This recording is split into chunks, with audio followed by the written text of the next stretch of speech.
Good time to get in Ashok Wadhwa to speak about all that and more. Ashok, good having you. Thanks so much for dropping by. One, of course, your principal view on the budget, and two, I mean, not too much came out in terms of tinkering with tax rates or otherwise. I mean, sure enough, a small exemption given in terms of income tax, the limits raised to 2 lakhs, so on and so forth. Some bit of tinkering with STT on delivery, but nothing dramatic. You know, given fiscal deficit situation, given softening in the economy, given that last quarter of this year numbers seem to be below par, I can't see how the finance minister had any flexibility to be granting any more tax concessions. As a matter of fact, the fact that he's not increased tax rates itself is a good piece of news at this point of time. There were all sorts of rumors about whether STT would go up, whether capital gains would be withdrawn, whether corporate tax would go up. And I'm glad he's not done any of that. What he's instead, of course, tried to do is on the indirect tax side, he's withdrawn the concessions in excise duty that he had given, 2-3 years ago. He's taken it back to 12%. He's increased the list of service tax. And listen, on service tax, I remember going back to the time when the legislation was first introduced. I was a part of the government committee under Dr. Govind Raj that did that. And even then, 6-7 years ago, our recommendation was don't do this incremental add-on, have one large expanded list. Does create implementation challenges, as we will see going forward, but at least it's comprehensive now. So I think he's increased that, he's increased the taxes on that, and he's had to play around with that. I mean, in a soft economy, if he has to challenge the fiscal deficit that he's got and reduce it, then he has to raise taxes from somewhere. And let's not forget that our tax to GDP ratio is so low that some extra elements of taxes were expected. So just two numbers, and what your perspective is on those. One, of course, you alluded to is the fiscal deficit number of 5.1%. Now, there's opinion that it's a realistic target, given what we've done in the year gone by. And the second, of course, is the subsidy percentage, the subsidy number as a percentage of GDP, which has come in at 2%, and he says that he perhaps would want to bring it down to 1.7. See, if you look at the budget directionally, there is a lot of positive news. The fact that he's brought fiscal management to forefront, the fact that he's giving a realistic, transparent mechanism on how he will achieve what I think is a more realistic number. Nobody believed this 4.6 ever.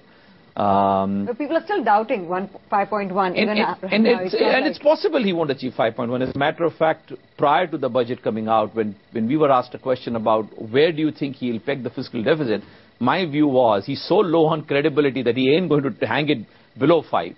And obviously he has to balance it in a manner that's not such bad news. So 5 to 5.2 is what we expected. He came there at 5.1. He's also given credible ways in how he's going to achieve it, whether he achieves 40,000 through the spectrum auction, or whether he achieves 30,000 or 25,000 through the disinvestment process.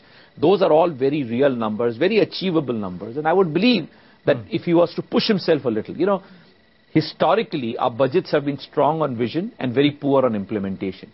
If he just pushes hard on implementation of what he has said rather than create a very ambitious target for himself, I think we can get there. And if we can get there and for once demonstrate that what we say is what we believe and what we believe is what we walk and talk, I think it will send a very strong message in years to come.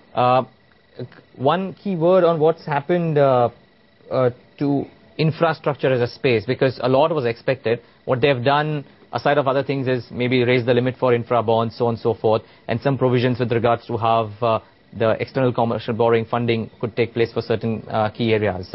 You think more could have been done?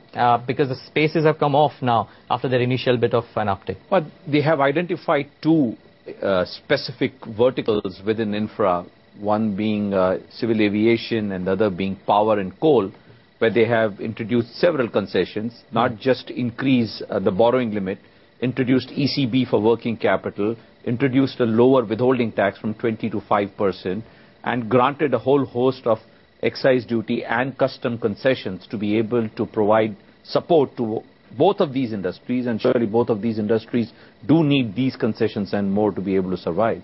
Having said that, why it has been left to just these two and not extended to a whole host of other infrastructure and infrastructure service companies, which are in almost as much of a need. I mean, you take up any infrastructure service company, and it's today lining up to go to CDR.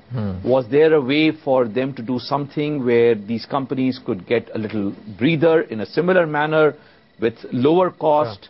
I guess there was an opportunity to do that. So I'm a little disappointed that having gone up the path, they have only chosen 2 and not the rest of the industry.